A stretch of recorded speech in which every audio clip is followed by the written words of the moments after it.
I'd like to call to order the March 7th, 2022 Powhatan County Board of Supervisors Budget Workshop meeting.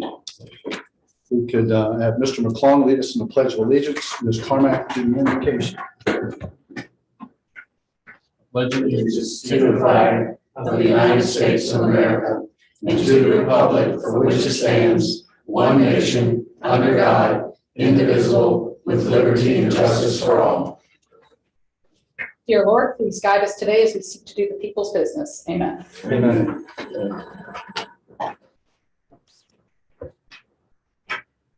Any request to postpone agenda items, additions, deletions, or changes in the order of presentation? Not hearing any, can I get a motion for formal approval? So moved. Second. All in favor say aye. Aye. All opposed? Motion carries. At this time, we'll come to the public comment period. Anyone who would like to speak, address the board. As an individual, you have 3 minutes. If you'd like to speak on behalf of a group, you have 5 minutes. Mr. Barley, I would. Yes, sir. My name is Richard Ayers. I'm a board member at the Monacan Soil and Water Conservation District. And I'm just here to ask the board supervisors to provide us with the same level funding that we've had in years past as you consider your budget. Monacan provides pass-through funding for funds for agricultural BMPs in the county and in Richland County. And we use the funds that the county provides us for administrative work and other things that are integral to our passing through those funds. So just wanted to put in a plug for Monacan while I had the chance. Thank you, Mr. Harris. Yes, Badge, 2936 Beacon Lane. I have an assessment question. The new apartment sold for $62 million in December and they're appraised at $24 million. Is that correct?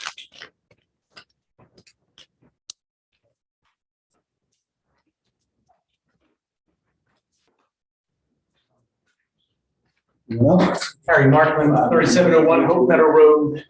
I'd just like to encourage you all to really review the budget in detail this year.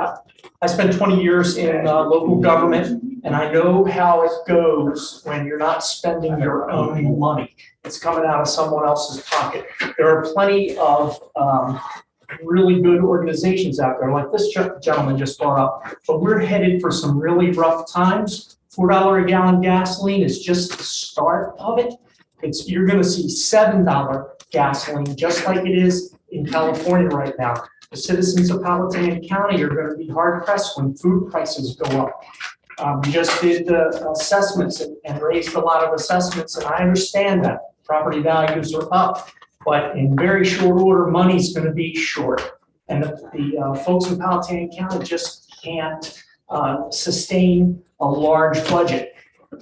The school board, I think it was the last meeting or the one before, said that they were $2 million short on their budget. Well, maybe we need to look at ways that we can cut. Maybe when we hire a new superintendent, we don't pay as much money as we are currently paying. Maybe we eliminate some positions in that administratively heavy organization. We only have 1 high school, 2 middle schools, right? And 3 elementary schools.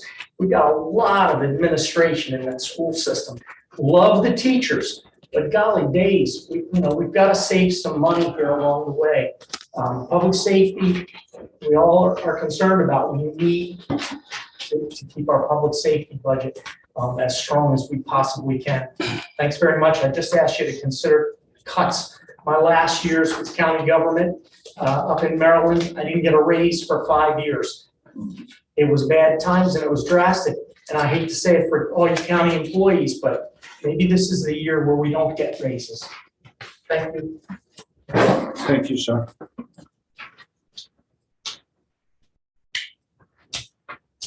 You want to Zoom, Mr. Smith? Zoom is clear, Mr. Chair. Not seeing anyone else, we'll close the public comment period. Appointments to boards, commissions, and committees. We have a Planning Commission District 2 appointment to make. we have received two applications, one from Darlene Boland and one from Tom Berry. This is to finish the unexpired term, which goes through January 31, 2024. Thanks, sir. Mr. Chair, Yes, Mr. I'd McClung. like to make a motion. I move to appoint Darlene Harris Boland to the Planning Commission to fill the remainder of the vacant term commencing March 8th, 2022 and expiring January 31st, 2024. All right. We have a second? I second that. All right. Let's do a roll call. Mr. Smith? Mr. Williams. Mr. Cox. Aye. Mr. Barley. Mr. McClung. Aye. Ms. Carmack. Aye. Mr. Barley. Aye. I think Darlene will be a true asset to the Planning Commission. She's a long-time Powhatan resident. Been for years, a lot of knowledge. Now we get right into the purpose of being here. The FY23 budget. And today, we're not going through all of it, but we do have some highlights in our packet of how we're going to begin. We'll start off with Mr. Smither. Thank you, Mr. Chairman, members of the board. We're excited here today to go over some of the intro discussions on the budget that you received. I guess you received on February 28th, the county administrator's recommendation. And as far as today goes, in the next 2 hours, any questions that we can't answer for you directly today, we will bundle up and get you updates to your booklet to show you any data that you're requesting. But we'll try to be in a position to answer as many questions as possible today. This year's budget is not near as busy as last year's budget. We had a lot of moving parts last year. Introduction of financial forecast, 10-year modeling. We had some initiatives last year that we got in place. We don't think this year's budget is quite as busy, but it does have some significant moving parts. So I thought it would be helpful today to go over a little bit of a refresher from what we are looking at, and for the public to see it too, so they'll know the exercise that you went through last year. The chart on this page here is basically we're charting out where we think the financial future of Powhatan is with the budget as it stands on as of March 1, February 28th, when I provided to you. You'll see on this chart 3 lines. The blue line is a 15% fund balance policy, where we will basically never let that our fund balance drop below that blue line, which is 15% of our expenditure level. 2 years ago, the board added the revenue reserve fund of 3%. So that's the green line you see on top of that. So all through this exercise last year and again this year, we'll be trying to look at the budgetary impact of decisions we make daily on that orange line and how close it gets to the green line. The green line is at minimum levels. And so today, let's start with that. You can see it looks much like it did last year. There's a lot of different parts that move to make those changes, but it looks pretty impressive. Don't be overly excited about wealth, and that the difference in 2032 between the red line and the green line is about $4 million. To give you an idea what $4 million is, that's a $400,000 mistake made right now. That's 10 times over. So we're not flush. We got a plan that shows a general structure that keeps us anywhere from $3 to $4 million above our minimum, but 3 to 4 million is, feels comfortable. I think it's a good exercise for us to go through here, but I just don't want to send a signal to the public or to you as a board that we're flush at this point with this budget. The budget includes a minimum increase in debt. In the document I provided, I showed you where we plan on having debt. There was a couple of new pieces on the end for fire apparatus in 2031 and 32. I think Phil had about $1.6 million. Chief Harmon had about $1.6 million in each of those years for equipment. I have included those as debt into the issue. But other than that, we're still well below. And these charts here, I think you're familiar with from last year. It shows you our guidelines that we're operating under when we put these budgets together. And we're trying to keep our total debt outstanding less than 3% of the assessed value of property. And we're well below that now. We're 2.1% in 2022. And as long as we borrow along the plans we're talking about, that number will continue to decrease. On the other side, you'll recognize a 12% guideline. I think the board actually, officially our policies might be 15%, but we've been focusing on a 12% guideline. How does debt service as a percentage of expenditures chart out? And we finally got below in 2022, we're barely at the 12% level. And at the expenditure growth levels we're planning on and the minimum debt, those numbers should drop off below 9% by 2032. So the board has sent a clear message that pay-as-you-go is a preferred method of attacking some of these projects in CIP. And this CIP does include some, I think, $6.5 million in pay-as-you-go capital projects. So we continue with that trend.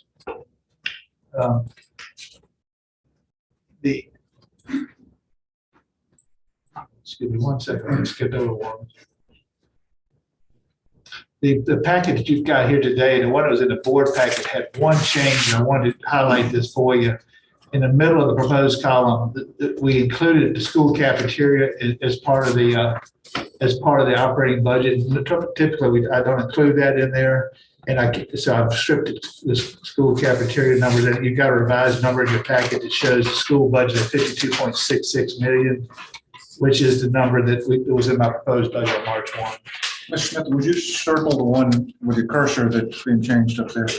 You point to it, pin circle, right there about the 52 million right here. 52,664 Is the number that was in my budget letter, but in the board packet, I think it went out at 55 million. I think Yes. we gave you an update this morning, this afternoon for your packet that shows those numbers. And one thing, a couple of things also, the revenues had some numbers. Federal revenue, for example, had impacted the school food services so heavily funded with federal revenues. So there's a few revenue changes that were adjusted. You'll see that make up a school cafeteria. I just didn't want to have conflicting numbers out there on the school education. So the 52.6 is the number that was in my budget, and also in the. While we're on this, is there a reason why we don't show the school capital maintenance reserve fund prior to 2023? Yes, sir, it is. The main reason that we do that is because of the. Let me use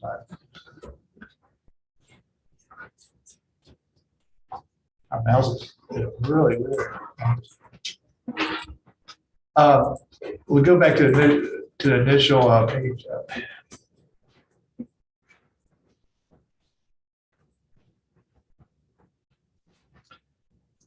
In order for you guys not to focus on the $1.4 million that's been built up at the school maintenance reserve fund, we have stripped that out of these charts. So the $1.4 million doesn't show as available funds to you in this chart here. So I just didn't want you getting a false impression that it was out there for operating or any our special pay-as-you-go projects. So we pulled it out on that chart that you were just looking at. So we just identified that the $6.5 million that I identified in my budget was coming from operations, but not the $799 that was coming from. You expect them then to get $800,000 in 2023? No, I don't know that. It's strictly this. They've got $1.4 million. Yeah, I'm confused, I'm sorry. Yeah, no problem. They got $1.4 million that they built over a couple of years. Right. And they asked for certain projects to be in this year's budget. Ned and staff decided those particular projects, and I got a list of those projects for you. Let's take those projects that fund those out of the reserve fund, as opposed to going into our own piggy bank and funding out of general fund money. I guess my question is why is $799 on there at all? Why didn't it just zero? So you would know, because right now there's never been conversation about the $1.4 million being spent on anything. So that's why we did it. Mr. Chairman. Yes, sir, Ms. Williams. Man, where is the 1.4? You know, you said you're not putting it in there, but that is a designated fund. It is in the general fund, but when I show you a chart, I pull it out so we don't mistakenly have an inflated $1.4 million. It looks like it's spendable for us. It's spendable for us when you make it spendable, but I just didn't want it to be part of the graph that we keep using. The capital maintenance reserve fund, are we doing the same thing with that on our side of the house? No, that's part of it. We're not, well, Charlotte, we don't reserve that in our financial report, do we? it's considered an assigned fund balance. Okay. That's why I was. Yes, yes. Exactly. Yes, it is pulled out and considered an assigned fund balance. So your 15% policy is anything, you have a 15% and anything above that 15% goes into your capital maintenance reserve with some other restricted things that come out. Like we have a few funds that we have in there, and then the school capital maintenance is its own separate number, but it's all in the general fund per se. We assign it so we don't spend it. Does that make sense? Yeah. Okay. Yeah.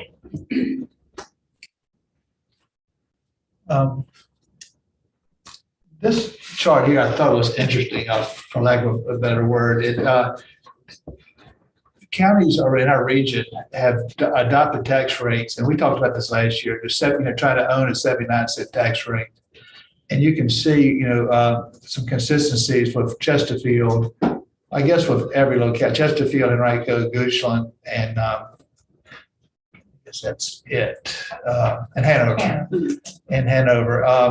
The green line is the Powhatan line, and obviously in 2012, when the economy hit, the Board of Supervisors at that time had to react to that, to that with a tax increase. I think what a main point of this takeaway was the consistency and also the fact that we are the lowest in the region at 79 cents. Say that again, please. The takeaway from this slide is, the consistency in the tax rate that many localities in our region have exhibited over the years, and that as of right now, this year, we are the lowest in the region tax rate wise at 79 cents. Mr. Smith, This is 53, isn't it? Yeah, that 53 plus 32. Okay, so Yeah. you're at the ad valorem. I am. Most of the tax base is on the eastern part of the county too. So you can see almost the Goochland line up here, the blue line. You can see where they first instituted that the Tucko Creek Service District tax, where the blue line climbed up to the current levels of 85 cents. Mr. Smith, the consistency with some of these counties you're using is changing this year, is it not? It is. Henrico and Chesterfield, you see, have already announced a 2-cent decrease, and it's shown on this chart. I believe Hanover is staying the same. I haven't heard on Hanover. I think they Okay. are. Yes, sir, Mr. Lee. Are you finished, Mr. Cox? Yes, sir. I'm sorry. Yeah, okay, yes, sir. Henrico is doing two things. They're giving a refund back to the citizens, and they're also lowering the rate 2 cents. Chesterfield's lowering it 3 pennies, and they're also doing something, I believe, on the personal property side, I think the cars or something like that. Okay. So the tax relief is more than just the rate in two of the localities that I'm familiar with. I just want to. Okay. Mr. Chairman, kind of as a point of a good note for Powhatan, those localities, as you can see, have held those rates for year over year, while this board has lowered the rate in 2 years, 9 pennies. So I think that's worth noting to, the citizens that have actually made a conscientious effort to avoid these tax rate. And I think that, I think that with that consistency that they've had, that quite frankly, from my recollection of last year, that's what we wanted to do, was become a lot more consistent and, so to speak, remove that, I'll call it the political football of lowering the rate, raising the rate, lowering the rate. And a lot of times it is influenced by, the economy and what's going on. I think everybody that's on this board is absolutely 100% going to do everything they can to keep the budget in line, to be as conservative as possible with it, knowing that from my perspective, I think we've probably, as been said earlier, we're probably looking at some hard times coming ahead with inflation that's jumping up pretty substantially. When you turn the TV on, and that's all you hear about is inflation, inflation, inflation. So these surrounding counties that are giving the rebates, so to speak, it's a lot of good publicity when you can give $200 back, but I think they're sitting on $200 or $300 million in their fund reserve. Am I close? That's probably a little conservative. Yeah, a little conservative. Yeah. So as they sit on the $200 or $300 million, where you know, they've been up there at that high number for such a long time. And they do, I don't know what the breakdown is of commercial versus residential, but it's not like what we have here in Powhatan. Mr. Byron? Yes, sir, Mr. Cox. We did look at trying to establish continuity of budget rate or tax rate last year. And I think that was a good thing to do last year. But the financial world has changed dramatically, whether it is home price inflation, which is significant and getting worse. 40 years of highest inflation rate that we've seen, which is about, agree with the gentleman earlier, about to get goosed.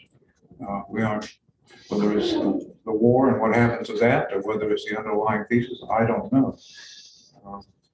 So I'm a little concerned, we'll talk more about it later, that the property tax rate has not even been an item of discussion. We'll talk about that later. Thank you, Mr. Chairman. Yes, sir. So as far as initiatives within the budget, a couple of things that, you know, we want to point out to you that, you know, we said it's not near as busy as last year, but it's still some interesting things going on.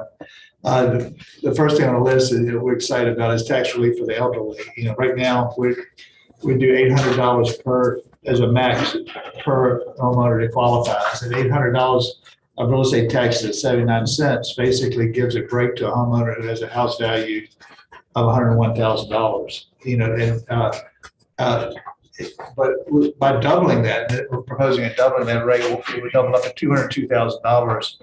So the first $202,000 assessed value of a qualifying homeowner would be tax-free, real estate tax-free. So that is a nice change that's in this budget. Then we go into a series of human resource related topics, you know, whether it's cost of living raises. We talked about the state. Mr. Cox just mentioned the inflation.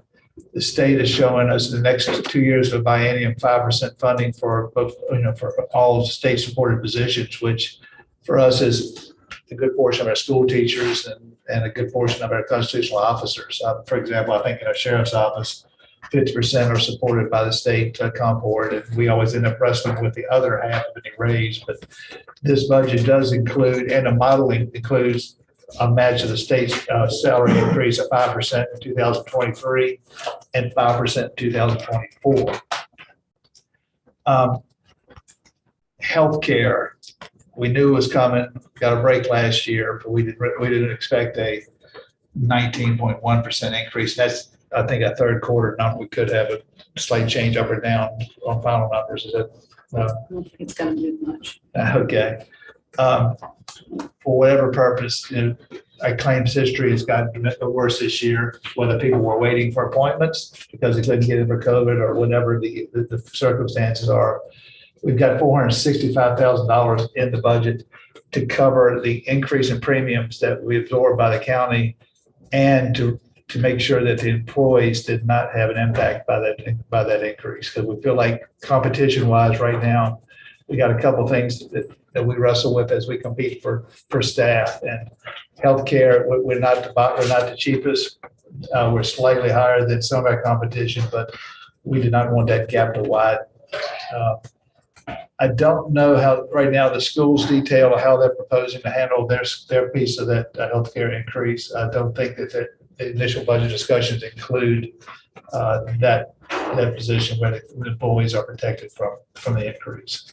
We'll see that next week at our joint meeting. And we have a series of new positions, some of which you heard about last year. We had them on our schedule last year, and now here we are, we're back. And the new positions include our convenience center. We had positions that are budgeted for the convenience center this year. We had a purchasing director in our budget, anticipated, not in our budget, but in our modeling last year, that was come on board in this fiscal year. The purchasing director is an interesting position where right now, finance department and Ms. Schubert is officially wearing our hat of purchasing director, but quite frankly, the business of purchasing in Virginia is so complex now, and the amount of business that we're doing, we just probably, we need to get somebody to help us with the day-to-day operation of a purchasing department. We think we can do better. But the wild card is, it's not like one of Charlotte's typical positions where she can ask the person to come in and do purchasing 6 months a year and do debits and credits another 6 months a year. We're concerned a little bit that on the general government side, that we can't keep a full-time purchasing position as active as we want. And we're proposing a position as a joint position between the school board and the county. We need to talk about that next week to see if they've got any interest. I think they do. But this is the first time they probably heard that officially in a public session, that a joint purchasing director who would handle procurement for schools and for county. I think it was a cost savings for all of us, I hope. And I think that'll work out if they're interested in a joint position. I hope they will. Just remember, that means they haven't signed on yet, so. That's right. The school board is not. I got one question. Would that position be under Charlotte? It would be in our budget right now, the way I've got it. So Should be supervising that it would position. be, yes, sir. And another point to bring up on that.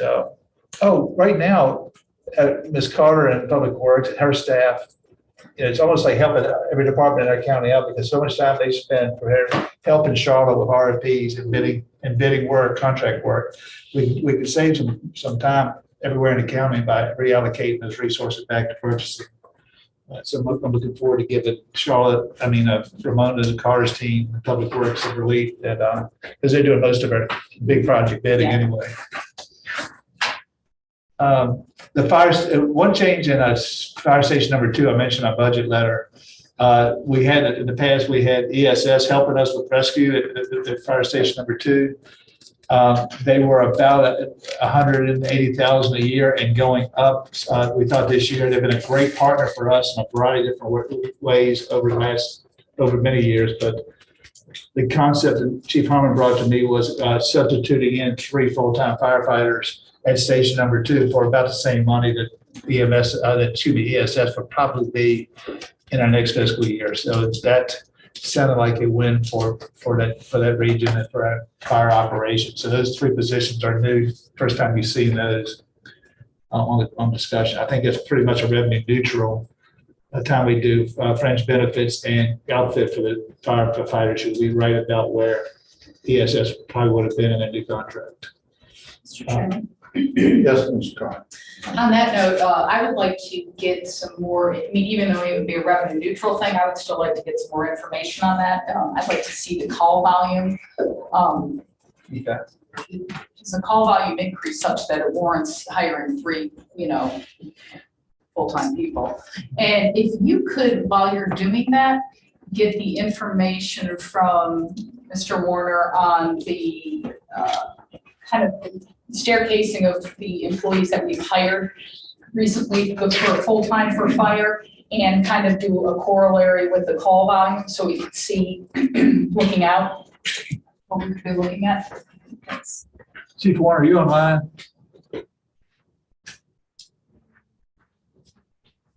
Okay, we'll get that for you. We'll put in your next update on your.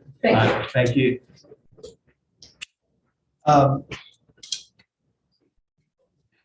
In addition to the change in fire station number 2, remember 2 weeks ago, I guess about a month ago, we came to you with some changes in our emergency communication. We reclassified one worker, we moved one worker up. We had about $20,000 impact on the current fiscal year. But the backside of that project was to hire fill out the final shift with another dispatcher, and that position is in this budget.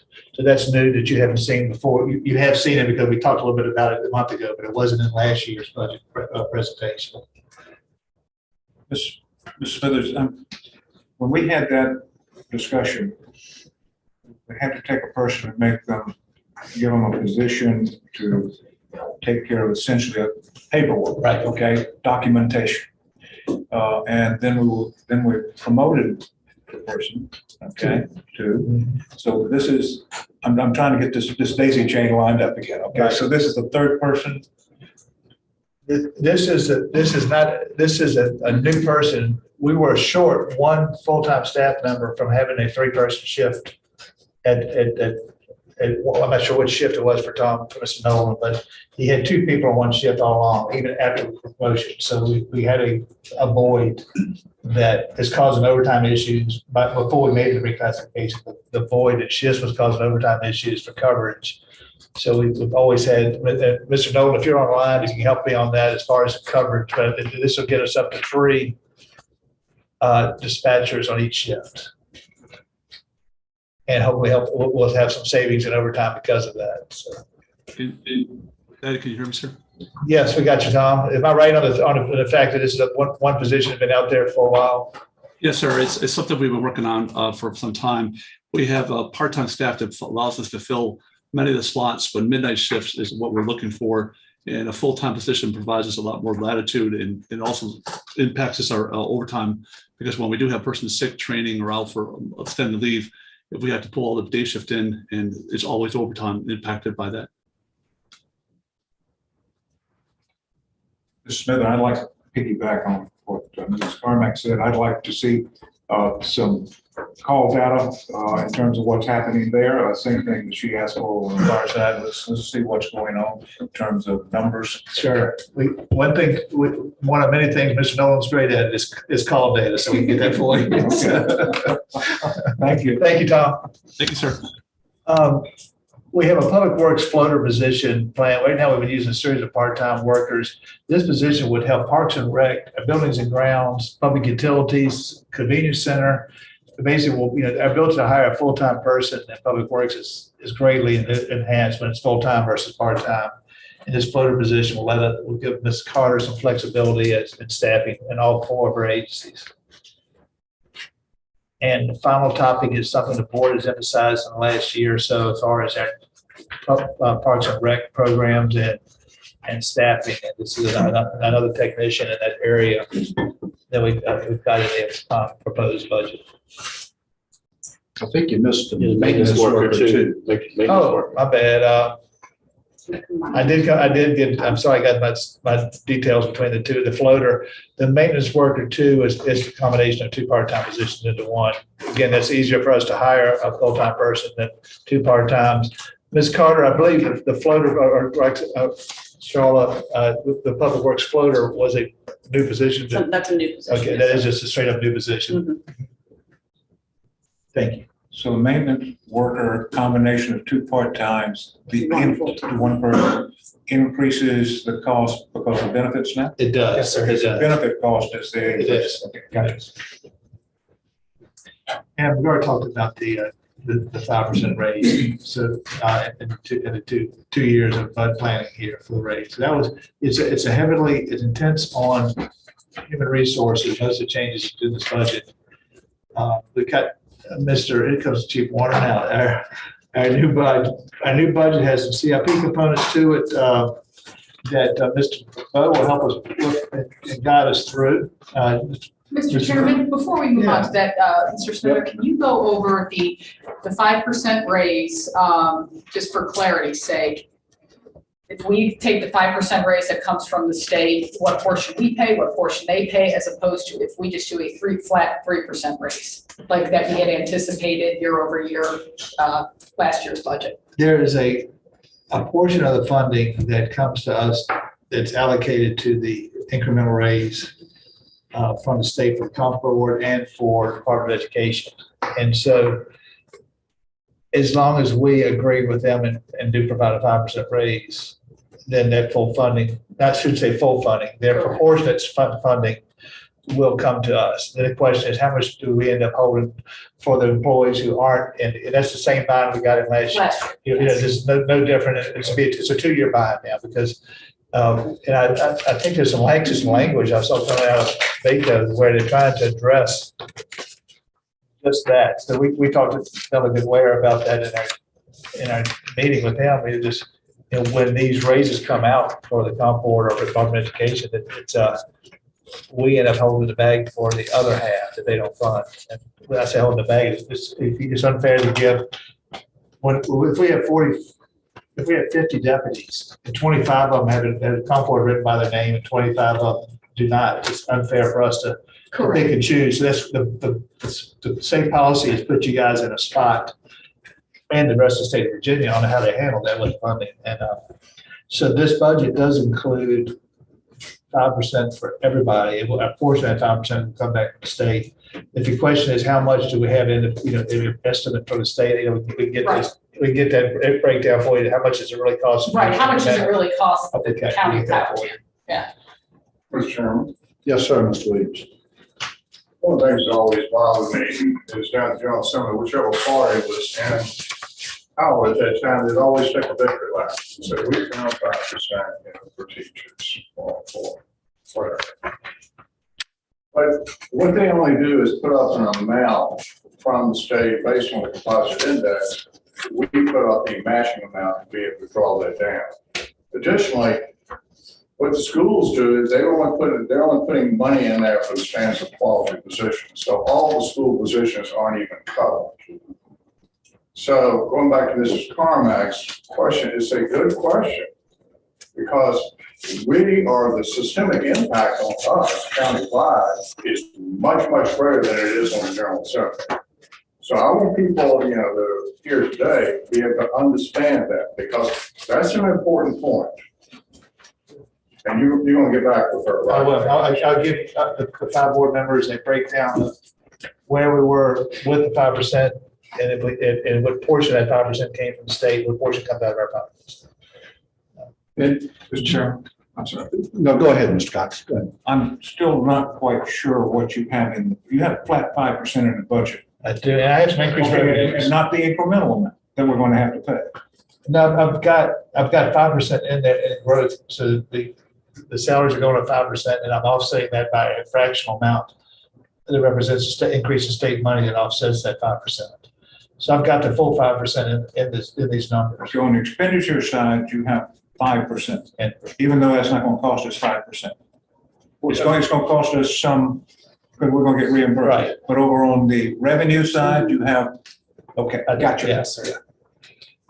And to follow up with what Mr. Williams was talking about, for example, that the school board put out a PowerPoint that showed the Powhatan County Public Schools 630.4 employees, 383.99 of them are SOQ FY23.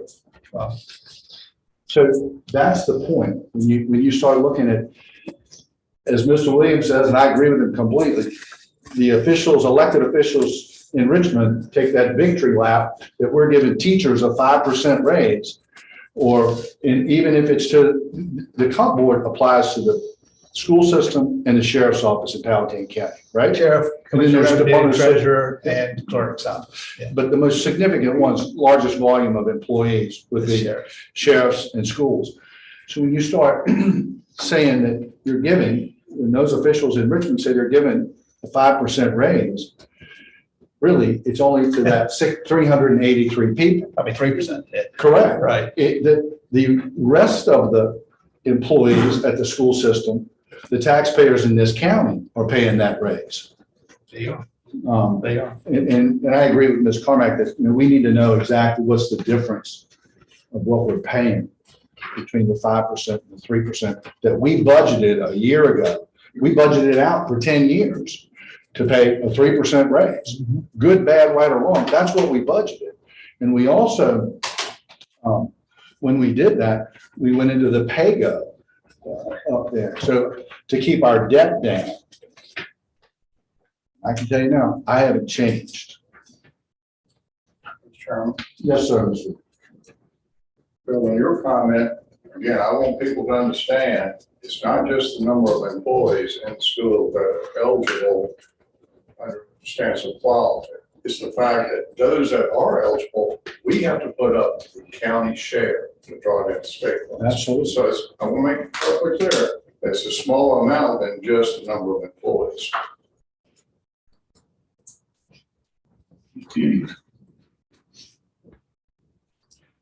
With that, it's a pretty good time if we could maybe go into the CIP a little bit, and then Thomas Bode, our budget man, will help us with the CIP. Tom? Included in your board packet is the new CIP proposed by project. That's for fiscal year 23 through 32. What's on the slide here is for 22 through 31, and it represents the current CIP, which you approved of $33,207,000. The after, which is the $36,320,000, is the increase requested by our departments, the additions and changes in the current CIP years, excluding 32. It just represents the changes that have occurred in the years that you planned for so far. And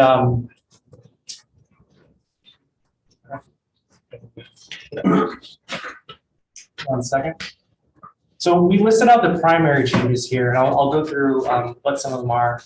The fire and rescue apparatus and vehicles, as well as many of these other items, are increasing due to inflation, as well as a couple additional requests. Included in fire and rescue apparatus is an additional ambulance and an ALS response vehicle, though the majority of the increase is still inflation related. And Phil can speak to that if you all would like, as far as the increase there. Now for sheriff and admin vehicles, along with inflation, we're adding an additional vehicle for the sheriffs each year in their current vehicle list. So that makes up the $716,000. They were getting 5 per year, and now they're getting 6. Exactly. Okay. 4 to 5, I believe, but we can double check. I think it's 5 to 6. Okay. Yeah. Okay. Great. Roof replacements. The cost to replace the roofs. Ramona projects to increase over the 10 years, so that's the additional cost there. The land assessment for the piece of land that we may purchase for the Fighting Creek Park expansion, where we're assuming will also increase, so that covers the additional costs as well. And we have a couple new CIP items, including the heart monitor replacement program for $200,000. Lucas CIP, CPR device replacement for $100,000, and an upgrade to the current 911 call handling software system that we have. So that represents the majority of the changes in the years of the CIP that you all approved last year. Thomas, the Fighting Creek is still a 2025 debt issuance, isn't it? So the 180 is included in that? I believe it is Pago. That's that piece of Pago? Okay. Yes, Okay. yes, sir. That's, yeah, all right. Mr. Chairman, Yes, Mr. Conrad. I would like to hear from Mr. Chief Warner a little bit about some of the heavy equipment that is anticipated for the out years. If you could kind of give a little description of what it is and what, you know. What we have coming up for next year, or this coming up fiscal year, is the replacement of the tanker 705, which is at Deep Creek in your district. It's currently 1999. We usually replace them at 20-year increments, so we're a little bit behind. We have requested 2 ambulances. I don't know if that budget number reflects 2. I think it reflects 1.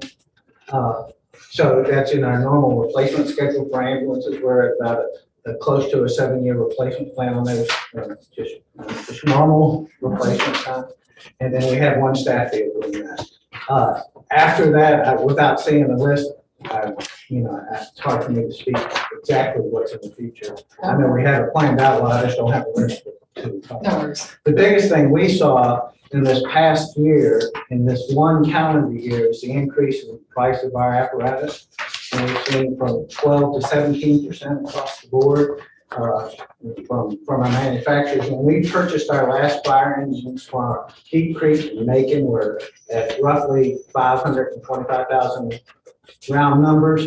This year, what we signed a contract for with basically the same fire engine, 3 years later, $629,000. And they're almost apples to apples comparison. So we've seen a tremendous increase in pricing just on our heavy equipment. Mr. Chairman? I'm Yes, sorry, sir, you bring Mr. to Ms. Conner? Mr. Chairman? Yes, sir, Mr. Cox. Let me see if I got this about right.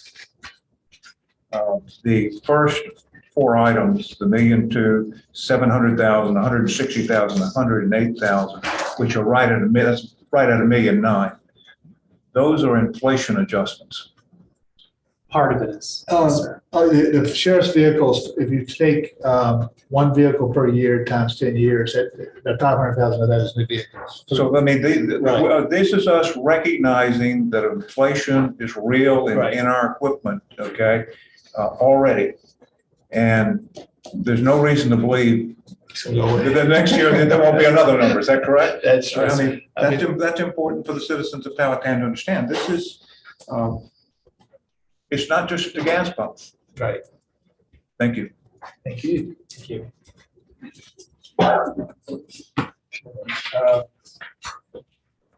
Now, a couple of things that we had on there as far as other discussions, I thought that would be helpful for you. One of them is while we're talking about Chief Warner's apparatus.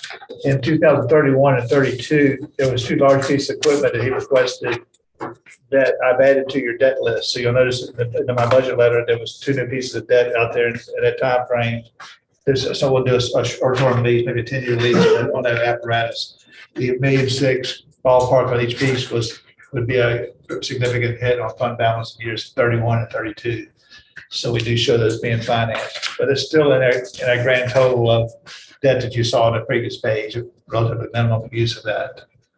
A couple of things that I knew we've talked about it here as a board, and something we haven't. The transportation garage, I kept saying, let's take it on in the budget question. Let's discuss it in the budget process. And then here we come, county administrator's letter comes out and it's not mentioned. I'm not sure the best way to handle that. I know we're talking next week about that with the school board. I'm sure it's going to be on the joint discussion. The money should be somewhat neutral, whether what team they're playing on. Are they working for the county and providing the same service to the school board? Are they working for the school board and providing the county? It should be somewhat Powhatan neutral.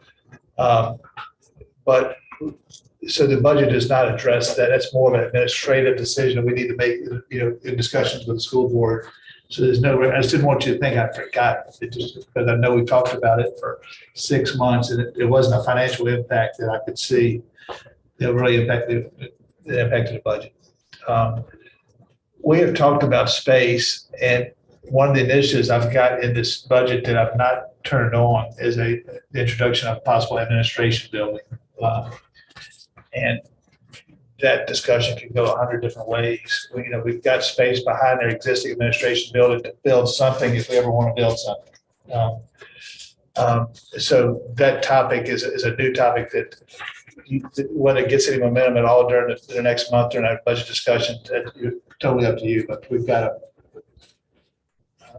some preliminary numbers, but a $5 million for a 9,000 square foot building. But that's a whole lot more planning has to go into that topic that we're ready to talk to you about right now. The school board presented accelerated construction plans for the high school and their roof repairs. And they basically moved them up 2 or 3 years. Those changes in structure are just like we approved last year. They were in the budget last year.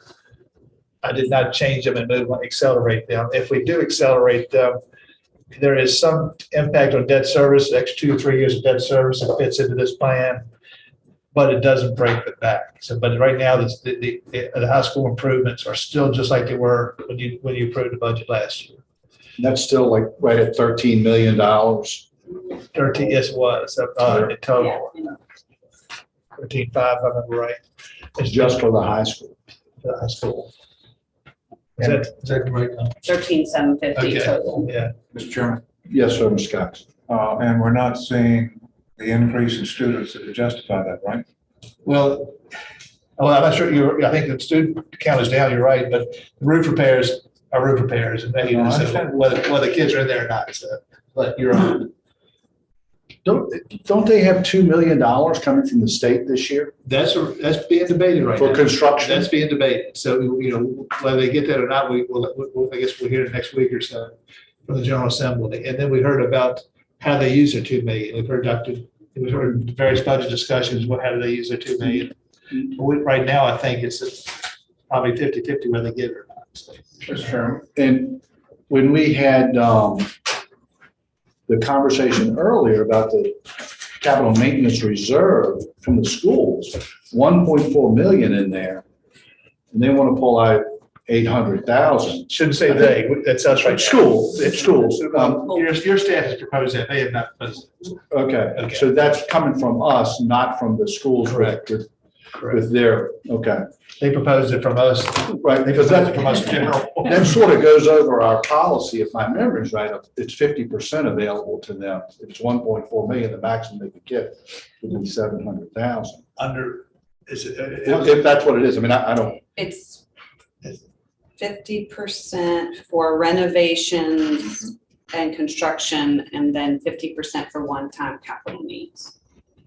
Mr. Chairman. and couldn't that also, I mean, I think all the stuff qualifies. okay. Yes. Thank you. Yes, sir, Mr. Williams. To your point, the money is in, I believe I saw the school budget, for that new construction map that they're showing it. Am I speaking on that? That's correct. I think it's, Yes, on their summary, 2,000,007 shortfall, Yeah. yeah, they showed the 2 million. They're showing it, so Right. I don't know what the confusion is at this point.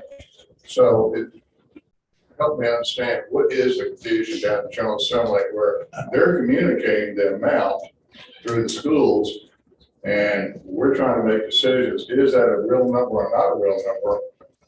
Do you know what the confusion is? I don't know the issue, which side of the aisle is, I know that if you look on the state site and school funding for 2023 and 24, you'll see the 2 million still on there. So it's still on their, planned list for Dr. Jones and school board to look at. But I'll read in Baco's newsletter that they continue to debate the use of that state money to fund construction at schools. And so I don't know when this will come down. So. Just a follow-up question, this is for you, Charlotte. On the 50% that can be used for one-time expenses, don't we have to approve that? Yes, sir. Okay. But that doesn't exclude them if they wanted to roll that over and use it for infrastructure. If they said, well, you think that's about it is. And so the way their capital maintenance reserve works, that whatever they request would have to be approved by the board of supervisors. So if they asked you to do that and you said yes and you agreed, then I don't think there's anything in the policy that precludes you from doing that. Okay.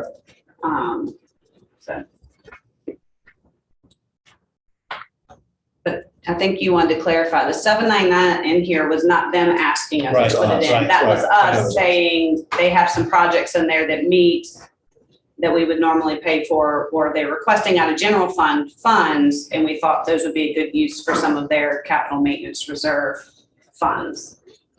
good job. Mr. Chairman. Mr. Chair. One second, sir.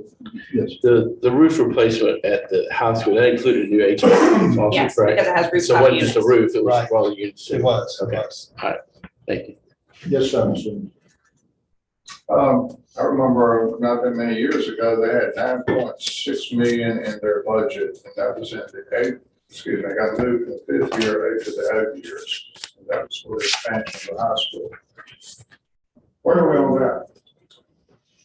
So currently they have last year's CIP, which is what we're showing in here currently, they had 7.2 million for the expansion of the high school in 2031.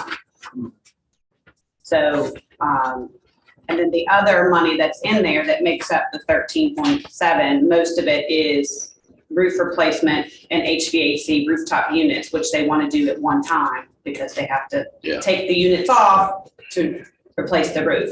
So I have to go back. Which year are you thinking of, Mr. Williams? Because I only have this year. It was the last year. Yeah, we had 7,200,000 in there last year for enhanced, I think it's extra classroom space.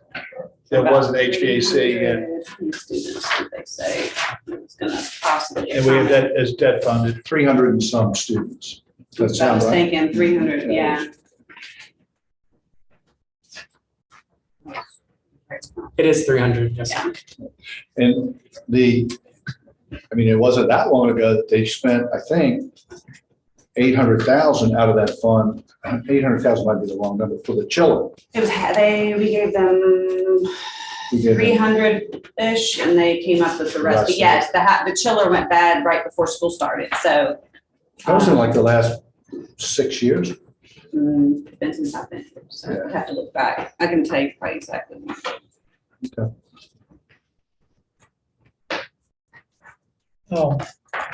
We talked about the timing adjustments on the fire apparatus. Right now, we've basically got inflation adjusted numbers for Chief Warner, but not every piece of equipment he asked for additionally this year. So I think it was the rest of the unit that was in one of the, was an add-on from your previous number. We held that back to the same vehicles, same apparatus that was on your last year's list, inflation adjusted. The school board asked for a accelerated school bus purchase schedule. We have stuck with the 2022 school bus replacement schedule as far as timing is concerned. It was about $1.3 million shift forward, and we kept that as it was, the same dollar value we approved last year. I don't think we adjusted that for inflation, did we? September. But that was already inflation adjusted. The objection was already inflation. Yes. Okay. Mr. Chairman, Yes, Mr. Williams. why did they request an accelerated schedule? What was the reason? I don't have, let's see if we got any notes on that.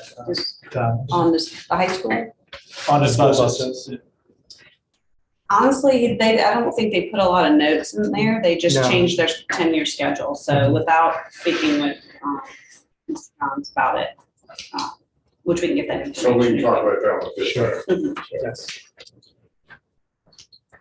Now, what we did add in there, and we used pay-as-you-go for the $2.5 million for the land purchase.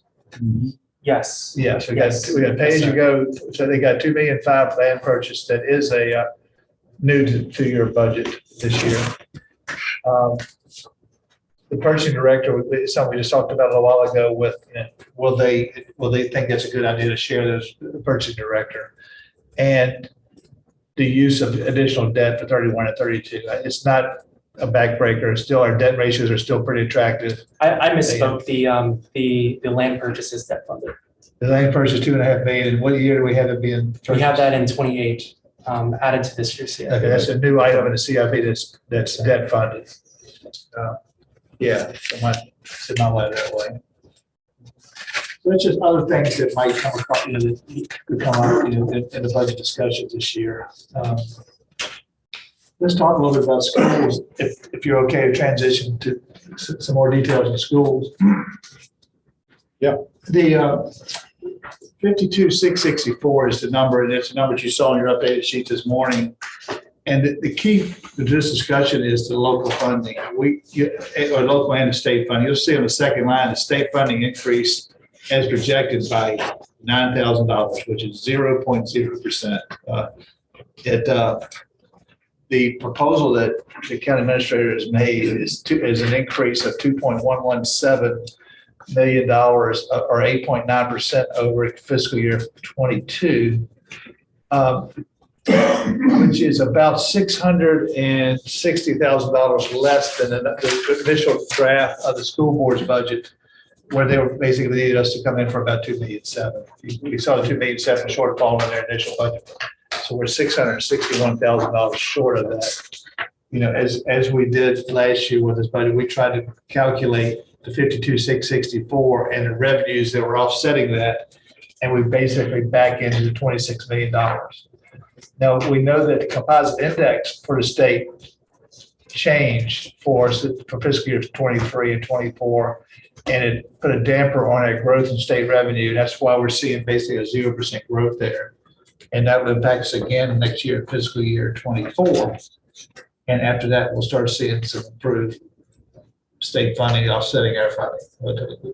So, Mr. Chairman, Yes, sir, Mr. Cox. let's talk about the composite index, because when the conversations I hear from the school, this is money lost. Yeah. Okay? And they haven't lost anything.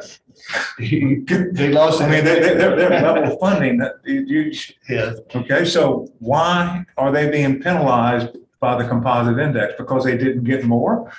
That's true. Okay, so they didn't get more. The composite index had not changed on them, they would have gotten about So a significant amount more.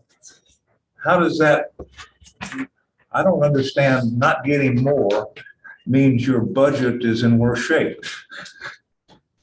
Well, I mean, we get, so, I mean, For 37 more students. what is, it's not me. I think it's a 37, that's the number I've seen, it's 37 So more students. you're proposing giving them $2 million of taxpayers' money. They haven't lost anything from the composite index. And Mr. Riley counts students better than anybody I know. So that hadn't gone anywhere. So yeah. Help me with why we need to be doing that. It's a couple of things going on here. First, the compensation level that the state, and first you got to be comfortable with, it's 5% a reasonable number. The state's saying 5% cost of living is a reasonable number. And the school budget is roughly 85% wages and salaries. So you start with a 5% number on wages and salaries. A state, and the state's giving us guidance on that. So the counterpoint is they're saying 5, But the state's give them some of that 5%. They are, and that's why if it hadn't been for that, their number would have been less than last year because they bumped up their funding this year to help cover the 5%. So there's a lot of moving parts in there, but I guess the core understanding is if 85% of their budget's going up 5% and we're proposing a 4.6% increase, there's other cuts out there being made that we don't know where they're coming from. We know that our proposal showed it's less than 5% increase. And we do think, we'll talk about this shortly, and see the next slide, Thomas. Let me, before we get too deep into that, am I wrong that we're basically embedding last year, this year, and forecasting next year, both in the schools as well as the county side, a composite 15% increase in our salaries for everybody? You said 15? 15, 5, 5, and 5. It's actually a little bit more than that because it's compounded 5% compounded. Yeah, it would be, and that's the new, it was 5% last year. We thought, hey, this is catch up. You're right, it's 5, 5, and 5. So we have 15% built into all of this, okay? Right. And since they run only on employees, okay, plus they have a bonus. Yeah. Numbers beginning to add up in a hurry. They do add up. And the flip side is the composite index issue. They did receive, Thomas has estimated $2.4 billion less than they would have received had it not been for the adjustment. The school board is saying 1.9, depending on how you calculate. But that's more money. That's not a money. subtraction. That's true. That's true. Okay. That's right. So I'm gonna be real interested, if I can finish, I'm gonna be real interested in, because I still don't understand it yet, the 2.1 that we're proposing to increase, okay? What's the basis for that? How do we use it? And maybe it's well justified. It's just a number to me. I'd like to have some flesh on that number so I understand it. That's all. Okay. Thank you. Mr. Williams? And the way I understand the composite index works is, ours went up this year, our ability to take went up this year for 2023, which meant that the amount we were going to get from state for assistance for education would go down. Right. Now, I'm looking at 22 and 23 state funding. It looks like the funding actually goes up. 21 and 22. Yeah, It did. State funding. Second line going across. FY 22 is 24,522. FY 23 is 24,531. Yeah. I would have expected for 23 to see the state funding come out to the down. I can speak to that, Matt. Yes, so I wouldn't think of it, to Mr. Cox's point, as a decrease in revenues.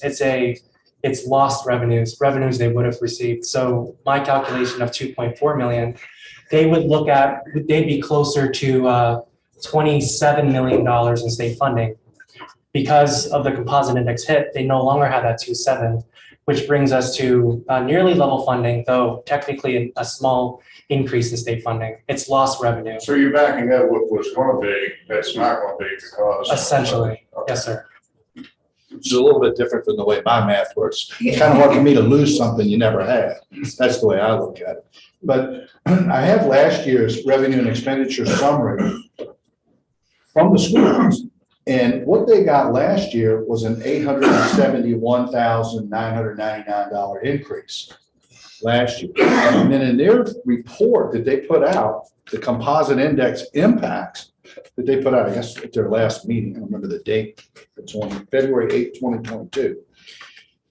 They did put a chart in here, and it says loss of state funds in prior year, but it has the FY23 composite index at 0.5146, and they're equating that to be $1.9 million. Right. And what Mr. Vo did was take that same percentage applied to 23 revenues, and he came up with 2.4 million. So that's where the number right, becomes. They calculated based off of their known 22, and I calculated off of the state's projected 23, number, which is where the impact would occur. Right. Okay. But, Mr. Byerly, if I might, Yes, sir, Mr. Scott.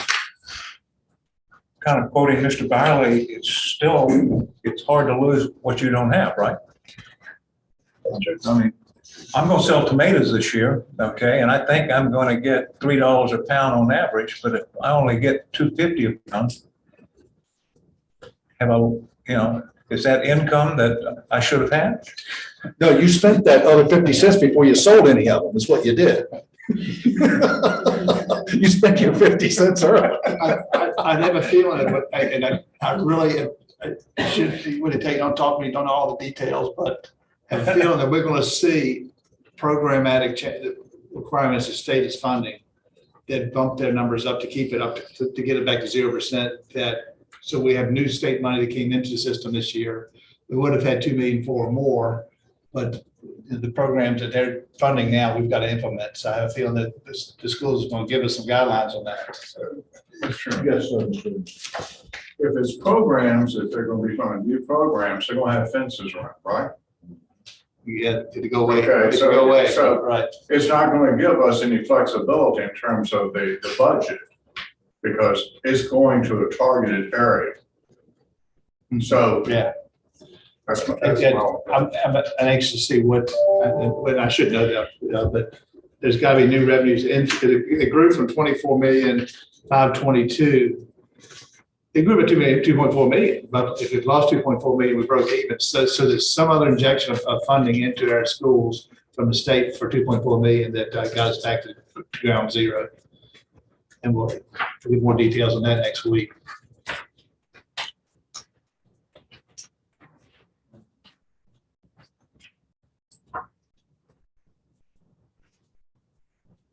The last piece of funding that data I've got on it for you is in your packet. Basically shows that the takeaway really is the 26 million that we're talking about giving to schools, which is the extra 2.1 million, isn't all that the Board of Supervisors does for the school board. In a given year, we pay $6.5 million of debt service, and we also pay pay-as-you-go projects. In this case, in 2023, we've got $1,056,000 in school buses. So the amount of funding that we put into, the reason I bring that up is at a school board meeting recently, one of the school board members mentioned a surplus, and what the surplus we had in 2021, but that surplus was designed for pay-as-you-go projects for the next 10 years. And part of those pay-as-you-go projects includes the school board funding. So it's not like we have an extra $8 million from the fiscal year 21 sitting around waiting for, for operational budget needs. We've got pay-as-you-go projects, $30 million of them that lined up.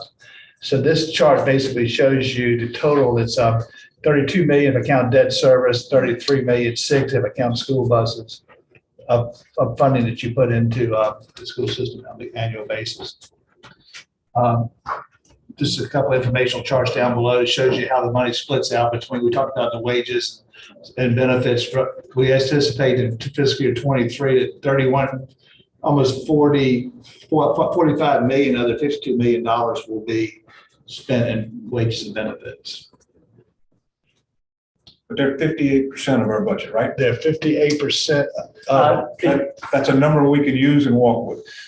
Including debt service. That doesn't include debt service. The 58 does. 58 does? At the bottom, it's debt service plus pay go as a percentage of taxes. Oh, okay, I see. It's only a percentage of taxes, so it's not a separate budget, so, yeah. Local taxes. Yeah. 58. 58. Chairman, I have a question, but I'm hopeful that the day gets through the schools here and then we'll come back to it. Yes, sir. I'm through, I basically gotten all the discussion points I wanted to bring up, Mr. Williams, on schools. I was a transition to the compression part of our presentation, once we get through the schools. My question is going to have to do with page 3 here in our book under the capital improvement plan. Okay. Question, please. Yeah. Would you go back and, because I've been one that's got questions about that surplus number, explain that, how the schools are in the capital improvement project, of capital improvement projects we have out, that we're paying as we go. And some of those projects that we pay as we go, and we're not borrowing money, Right. which is what this board wanted to do, is pay as we go. Maybe be a little bit more of an explanation of how that money gets to benefit the schools. Well, in addition, I mean, we talked about the construction projects, we mentioned a minute ago, what the high school and the roofing and air conditioning improvements. That's all money that we could either pay as you go. We chose on those projects because of the size to call it debt. But Right. either way, it's money coming out of that they don't see in their budget on every year as part of their budget. We take care of that for them. And that's the way we've done it in the past. It works for a lot of localities. And then on top of that, the pay as you go, I think the only ongoing pay as you go item is school buses. That's a significant number, about $1 million a year. $1.3 million. $1.3 million this year, but it's not like it And every. that's what it was last year. Yeah, if I remember they've got, a few years where they're not quite as flush go to school, but they've got a schedule. So that money also comes out of our pay as you go. So I think Mr. Bose showed you $36 million from fiscal year 22 to fiscal year 31 in pay as you go projects. They were a portion of that. Buses alone would have to be 10 million of that 36. So it is The money borrowed. well, no, the buses loaned a million per year for 10 years. Right. That's roughly a third of all the pay as you go funding that we've got over the next 10 years. So I just bring that up to show that the 26 million is not all that you invest in schools. You Right. invest. Yeah, it's a lot more. That's not even shown in their budget. And the sheriff could make discussions about the school resource officers. Right. Or, we're all Powhatan together. It all works, but it's. Right. It's all the taxpayers' Exactly. money. It's It's all all the taxpayer taxpayers' money. Right. Okay, Mr. Williams. Page 3, where it gives some of all projects, capital projects. You'll go funding sources, which is second one down, which is down. It shows CBTA sales tax. And that's included in total funding sources of 8.1. Yet above that, the CIP projects are broken out by public safety, public works, fire recreation, utilities, and schools. We don't have a category shown for roads. So I know why you put it in there. We want to show it, but I'm not sure about its applicability to the categories that you've got above. Yeah, I agree. I mean, public works, we could split out into roads and public works. That'd be a nice split there. It's Ms. Carter, excuse me. Charlotte. Charlotte. I'm trying to be professional, call you by your last name. You can call me Charlotte. Page 16 has the CBTA project. It's rolled up into public works, so we can certainly make that its own if we need to. Okay, Yeah. But again, when we talk about funding sources, we're typically, I don't know, it doesn't seem to have the same specificity as it would for a separate category for infrastructure. Makes sense. Any other question before we transition to the last piece of the discussion that we had for you today, was compression. And to give you a little feedback, a good portion of the budget was, a discussion earlier was $400,000 geared towards addressing general government compression. And I'd like to translate that over to. Mr. Chairman, before we get there, Yes, sir. yeah, I do have a question. before we Okay. get to going back. In your presentation, could we go back to page 3? This is the FY 2023 operating budget. What page are we on? Page 3. The presentation. Presentation. Okay, I'm sorry. This is the FY 2023 operating budget.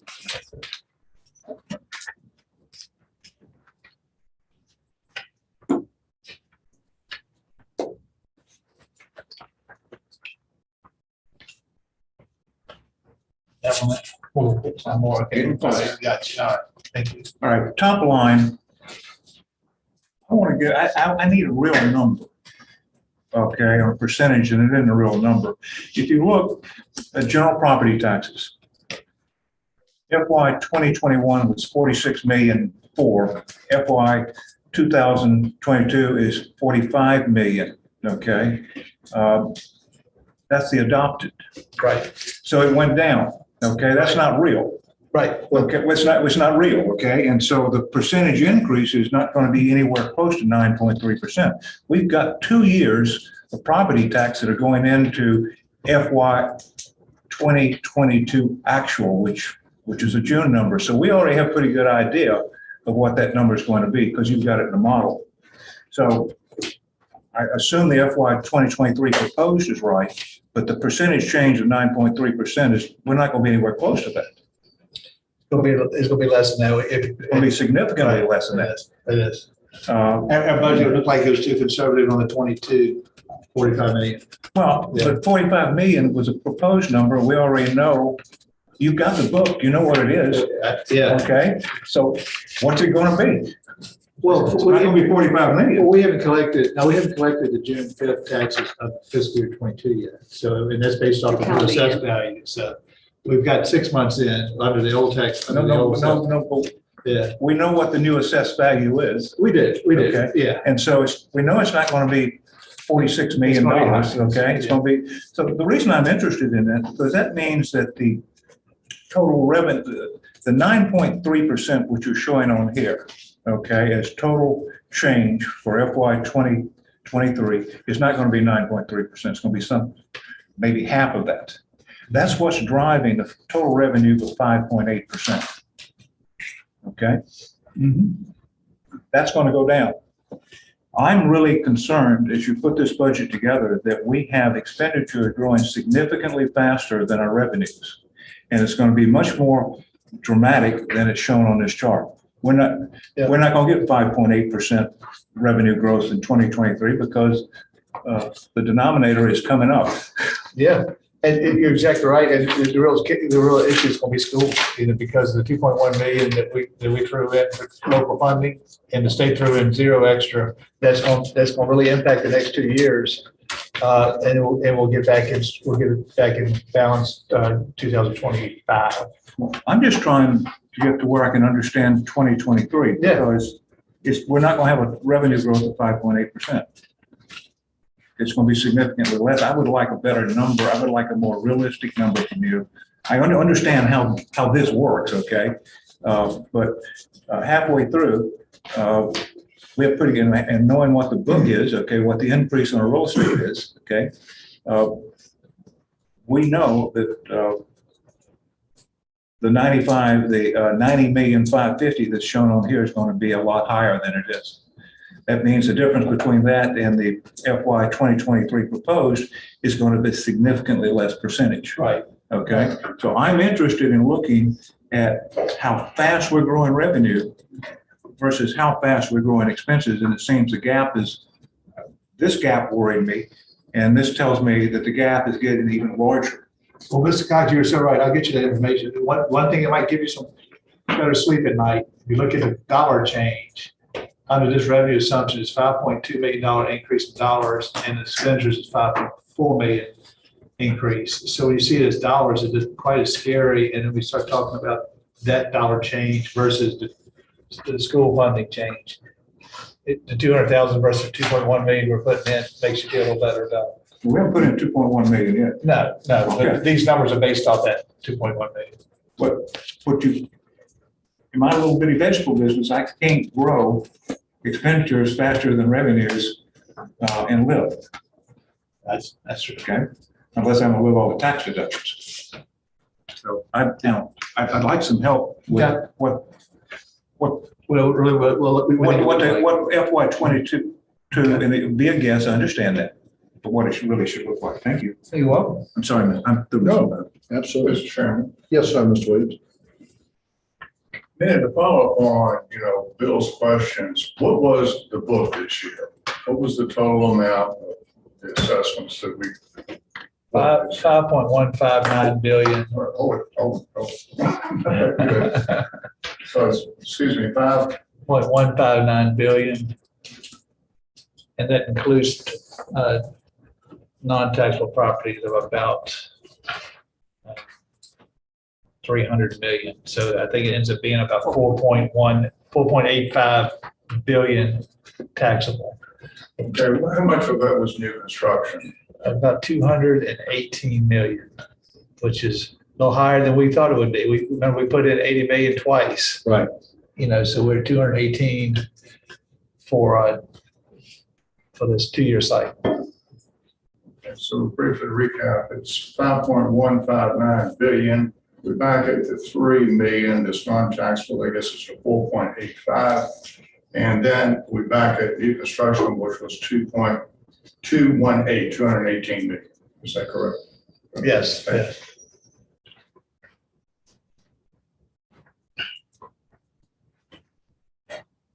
Good time to transition to compression. How are we doing on time?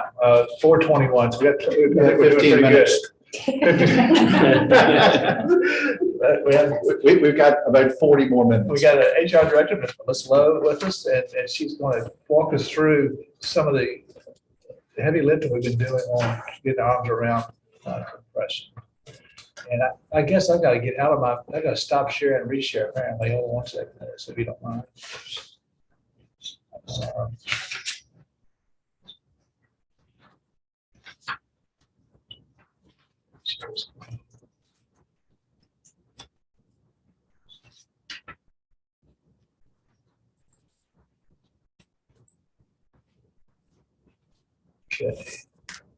Okay, thanks for listening. So this is just some bullet points on what compression is. We've talked about this all before, but these two items, pay compression and pay inversion, are both occurring for us right now. We're having a hard time hiring. We've talked about this. So we're hiring at a higher rate than normal, which is creating compression. And then we already have compression that's happening for the people who have been here for quite some years. So that's just some information on what compression is. Then the next slide is our beginning of where we started this whole process, and Thomas is going to talk about this one a little bit. So it's a bit busy, but it's not as busy as you might think it is. On the x-axis, which is long ways, is the years of service, and on the y-axis is the percent on scale. Now, percent on scale, the Board of Supervisors has a pay plan that's by grades with minimum starting salaries, which would be the 0%. Midpoint is 50% and 100% is the max someone is at for their given grade.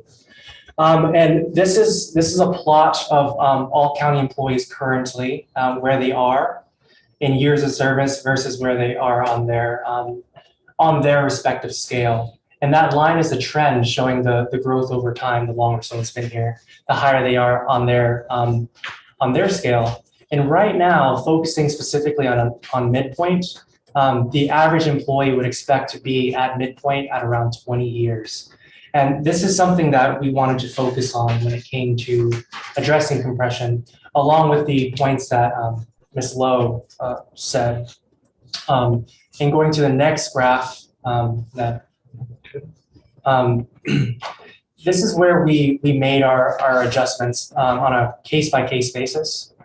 Still make them, by the way. And yes, it's a work in progress, but now essentially what the blue dots are, it's after we've made our adjustments. And just focusing on the before line, that orange line where it said that 50%, which is midpoint, the middle of someone's salary for their grade, was 20 years. With the adjustments that we've made, it's now around 13, 14 years, along with those grade by grade compression adjustments that we've made. So this shows an overview. So this is a lot of information, and we don't want you to look at specific dots because there's lots of reasons why people are below the line or above the line. So we're just going to go on to the next slide and kind of explain, this is where we started. The sheriff's office requested that their certified deputies be moved to $50,000 once they graduate from the academy. So we built out from there to increase the starting pay for all of public safety. We also, especially in the sheriff's office, really needed to focus on separation between supervisors and their employees. Very specifically, the sergeants and the corporals were 99%, sometimes surpassing their supervisor. So that was something we looked at. Built out the sheriff's office, which was a lot easier because they have specific dates to go by, and then built out the rest of the county from that. This does show where we are currently is 10 out of 11 in the Central Virginia region, and this would be moving us to 6th for our starting pay. I do know quite a few of these counties are doing comp and class, such as Orange County, that says right there at the top. New Kent's just working on one, Houston's working on one. So they are working on comp and class studies that could change these numbers. So it's definitely something we need to compete with. Otherwise, we're going to start losing our people even more rapidly than we are. So Melissa, these changes will take us from the second to the middle of the pack right here. Mm-hmm. Yeah, we were almost the lowest paid. We will be the lowest paid if we stay where we are, because Orange County is planning to go to 50,000 once they adopt their comp and class plan. So this is moving us to sort of like the middle of the road for. Orange is going to make a $10,000 jump. Mr. Chairman. Yes, sir, Mr. Cox. Understand what you're trying to do with this, okay? So you do it, we'll still be the lowest, almost the lowest paid, because everybody else is making the adjustment. Isn't that reality? It is. Okay, I just won't, we're not gonna be able to point it, we can't, with things moving as fast as they are, okay? New hire salary compression, we're creating more compression. Where this is relative to other jurisdictions, and we're not going to be able to outrun them. So what I hear is this is going to be a continuing problem. I think you're right. Okay, and a real problem. I'm not suggesting it's not, but it's going to be, this is, if we have $400,000 this year, it's not fixed. It's just, it's a rolling problem that's going to continue to come at us. And this is that fair statement? Fair statement. Thank This you. is something that we should be looking at every single year, every other year. Our starting salaries, our compression, where we're hiring new people, and this should be an ongoing part of the budget discussion. This $400,000 does not fix the entire problem. Not everyone will be satisfied with this, but it definitely puts a good dent that we haven't done. We've had quite a few. We had a 2015 comp and class study done. The third phase was compression. We never got to phase 3. We handled it again in 2018, had a second phase. Third phase never happens because compression does cost a lot of money, and it just, you end up trying to meet the minimum when you move the salaries on the scale, and every time you do that, we don't have enough money to also deal with compression. So this is something that has been a long time coming, and the sheriff's office kind of started the conversation. We've been talking about it since last year in a real serious manner to actually come up with a plan to deal with it. And I'm sure every county is dealing with the exact same thing. Well, I would like to just say that Melissa and Thomas working on this as part, we're trying to draw a line saying as of 2022 and saying this is our best effort to fix it, knowing that 2 months later, we're gonna start getting behind again. But, well, let's make sure that we're not intentionally ignoring areas we think need to be addressed right now. We're trying to address the county, and a year from now, we'll see what's going on, or 2 years from now, 3 years. Mr. Chair. Mr. Cox? We won't get out of here more than 5 minutes, okay, before the other constitutional officers start calling. Okay, you've got only the sheriff's office. Okay, that's a given. We'll get there, yeah. So, Wait a minute, my phone's ringing now. No, this is the county as a whole. We just started with the sheriff. okay, so. I'm not the whole floor, So all the dots represent everybody in the Yes, county. all- It's not all just sheriff. full-time. Right. So we were focusing more on the compatibility and the marketability of the sheriff's office. right. As far as increasing their minimum pays, as well as addressing compression, but also for everyone. So the other constitutional officers are part of this. Yes. Yes, sir. Thank you. Yes, sir. Mr. Chairman, Ms. to Carmen? follow up on that, to similar question, how did you do, I mean, I know this is kind of in the nitty gritty, but how did you determine, I mean, you did the sheriff's office, but did you also do the other constitutional officers? Did you also do the county employees? And was there any criteria you looked at when you did it, or how did that? Mostly years of service and promotion dates. Okay. So we built off of that, so giving More further tenured preference. employees. And that's where the pay compression and the pay inversion, where we hired some new folks in.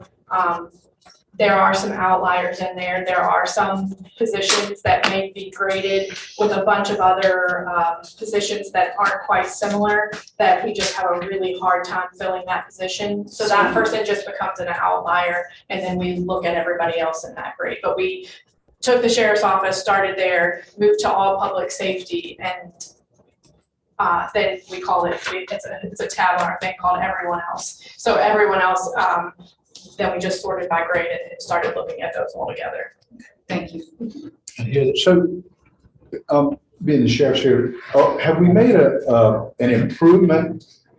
I mean, it's your department, it's Yes, sir. your team. We have, I would commend Ned's staff for what they did with the compression study. You are correct, Ms. Cox, that we're going, and I would say every 3 years, personally, I'm not that greedy, but every 3 years, it's an ongoing problem. I mean, salaries should go up, not down, so that's every year. And you are correct. Every other agency out there is doing the same thing we're doing today, and every one I've talked to is going up. Our starting salary, which will pass us probably by $13,000 by the end of this budget cycle. I lost one employee there. There was a sergeant, went down 2 ranks to a patrolman, and they paid him $7,000 more a year, not paid him. Sorry. So what we have on the table is fair. And I think the best that we can do with the means that we have right now. I'm happy with that. Thank you very much. Yeah, I mean, I remember Ned and Mr. Vo, the conversations last year over the compression pay. And we got started with the schools, and then we went from there. And I just don't think this goes away. And I think that the sheriff's department, I pay pretty close attention to in watching how they get paid. And I've seen those advertisements that Goochland put out. And we have a great sheriff's department. I mean, I remember our survey, 95% of the people in this county feel very safe. I'd like for that to continue. We have to do what we have to do. To me, it's not about getting votes. It's about let's do the right thing for this county and how we grow this county in a way that's fiscally conservative, which I think matches up the reflections of the people of this county. But at the same time, I've seen and heard the challenges of hiring people. I mean, we're experiencing it right here. Trying to find somebody to come to work is pretty difficult. And I'm not sure that, just throwing the money out brings them either. Don't get me wrong. There's so many other things that are happening in today's world, where they can do from home, virtual. I mean, that doesn't work for the sheriff's office, of course, but how we are creative enough to attract good quality applicants, I think we need to really, look at that. Anyway, go ahead, guys. And with that, so you'll see in the summary that $233 that we've allocated towards compression is going to public safety in some form or fashion, sheriff, fire, or communications. 65% is the total. That's been a lot of work to get to this point. We still got some fine tuning to do to tell you the exact number we're proposing, but it's, we think the 400,000 is going to be safe.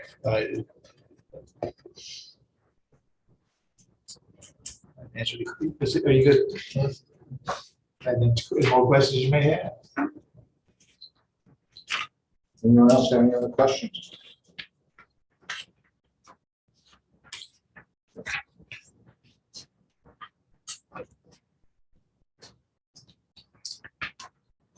Any questions? Let's we'll end that and we'll go into public comment. Does anyone like to speak? I would be sorry. I'll speak quickly so we can all get out of here and get to dinner. I'd just like to speak about the sheriff's budget for a second. Recruiting is going to be a real problem for him going forward. Law enforcement's changing across this country dramatically, and to be in the lower pay scale and be recruiting for a job that nobody wants anymore, where you've lost your liability protections and people are watching your every move. I would just encourage you to do what you can for the sheriff department. We do have a good department. I want to hit a couple of high spots. You mentioned, Mr. Smith, about a purchasing officer. I think that's a really good idea. You can cut your costs dramatically if you band together a couple of counties when you're buying fire engines. And perhaps you're already doing that when you're buying school buses. When a couple of counties go together, you can get some real dollar savings there. I've really enjoyed the conversation today. It gives me a little confidence what's happening here. But just remember, in a good budget, it's what you're spending. You know what your income is. You got to meet that spending limit. And while Mr. Cox, I heard you say about all of the constitutional officers and they're calling you, ringing to your phone. From my perspective, don't worry about them. Not now. They're not the ones that are getting shot at on the street. It's the sheriff's office that we need to protect. And the other folks will come along when better times are ahead. Right now, as you mentioned, we got some bad times ahead of us. And your comment about the gas prices not being the only inflation we're going to see, you're absolutely right. We're headed for some bad times. Consider full-time employees replacing part-time. Just remember, you got extra costs that go along with it. You got maternity leave and paternity leave and all of those costs that you have to figure in. So not necessarily are you saving money when you convert part-time to full-time. Consider if you feel like you have to give some raises out, consider maybe the managers or the higher percentage or higher paid people that were shown in the upper right-hand corner of your graph. Maybe they don't get raises. Maybe just the lower people get raises. Money, as you said, I think, Mr. Byerly, money doesn't solve all the problems. If you've got a disgruntled employee that wants to leave, they're going to go no matter what money you throw at them. There's opportunities in the fire department. We got a really good volunteer fire department here, and make sure the chief is doing everything that he can to encourage volunteers to come out so that you don't need as many paid people in the county. Thank you very much. It was a very encouraging meeting. Cut that school budget. Hey, sir. Anyone else? Yeah. I do thank you for those comments from the sheriff's office. I didn't want to say something I was say during a workshop or otherwise, but over the last couple of years, I do want the board to remember that every one of the members of the board has been fiscally conservative. I've never seen one of the five of y'all throw money away. And I never have either. And I do want to remind us that I've said for a number of years that 25 years of work here, that people work in Powhatan in spite of itself, quite often. There's a pride there. The pride doesn't pay bills. That's not something we should have to be saying, whether it's my office or otherwise. In 2019, COVID hit, we didn't know what was going to happen. Everybody went crazy. The federal government sent us some COVID money and took care of things. In last year's budget, we spent a great amount of time talking about collection rates, 92% as opposed to the actual, which was 97%. We spent a whole lot of time there, so we under budgeted.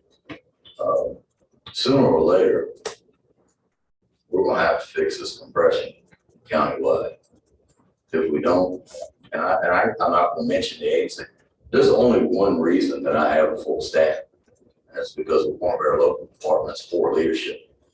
And if I didn't have these guys flocking here to work here, we would not be in the situation we are now. And they are working here in spite of the salary. They came here for less money because of poor supervision, poor leadership. But I don't think that continuing to give them less money is the right way to treat their county employees. So thank you for considering it. Anyone else? Mr. Smithers, anyone Zoom?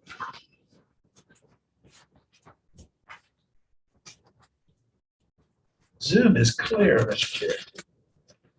Okay. Not hearing anyone else, we'll close the public comment period. County administrator comments? No comments. Board comments? I have one. Go ahead. Mr. Cox, go ahead. Thank you, Mr. Farley. Really is a year of, in terms of money, employees, and the problems that are being created in the marketplace and over time, like compression. I'm concerned that we have compressed our timetable the way we have. This time last year, we'd already held 3 budget meetings. The things that we have to wrestle with are getting thornier, more difficult, and we have less time to try and reach some level of agreement. Our last 2 budgets have started out with a discussion of a real estate tax rate. Not this year, not even a head nod. The citizens of Powhatan, at the very least, deserve discussion of how much money they're paying.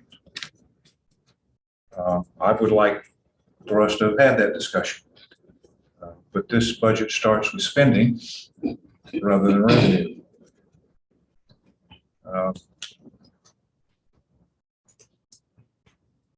Budget last year and the year before went from the real estate tax rate straight to schools. And then it began to work its way on down. We've talked a bit about schools tonight, and we've got a lot more to talk about with them. They are 58% of our budget. So once again, I'm concerned about the time frame in which we have to make decent decisions. How much money do we put which way? How much do we extract from the electorate, particularly when they're getting squeezed like everybody else? So with every budget year, I end up with some concerns, and those are mine this year. Thank you, Mr. Chairman. Yes, sir. Mr. Cox. Anyone else? I have something. Mr. McClung? I'd like to thank you all for looking at the budget for the tax relief for the elderly this year. It hasn't been touched since 2009, I think. So citizens really appreciate that. And I agree with the sheriff, and Melissa would be like a hero when you get all this money straight, so all the raises. Good job. That's all I got. All right. Chairman? Yes, Ms. Dunn. I recall a little different timeline on the tax rate. What I recall from last year is being I was the chair, I kept trying to push the discussion on the tax rate. And if I'm not mistaken, we didn't come to an agreement on the tax rate till like the very, maybe, I thought it was like the end of April, almost. I can't remember exactly the date, but it was like we didn't talk about it, didn't talk about it, and then finally one meeting, we came to agreement, and we went back and forth, and it was, 79 cents. I don't recall us being behind. I just, maybe you're correct, but I don't recall us having the dialogue about the tax rate until further into the season, because I thought it was counterintuitive, because exactly your point, you gotta kind of discuss what your tax rate's gonna be in order to set your budget going forward. It seemed like to me last year we did everything backwards, but that's just a kind of a counter to Mr. Cox. Anyone else? I'll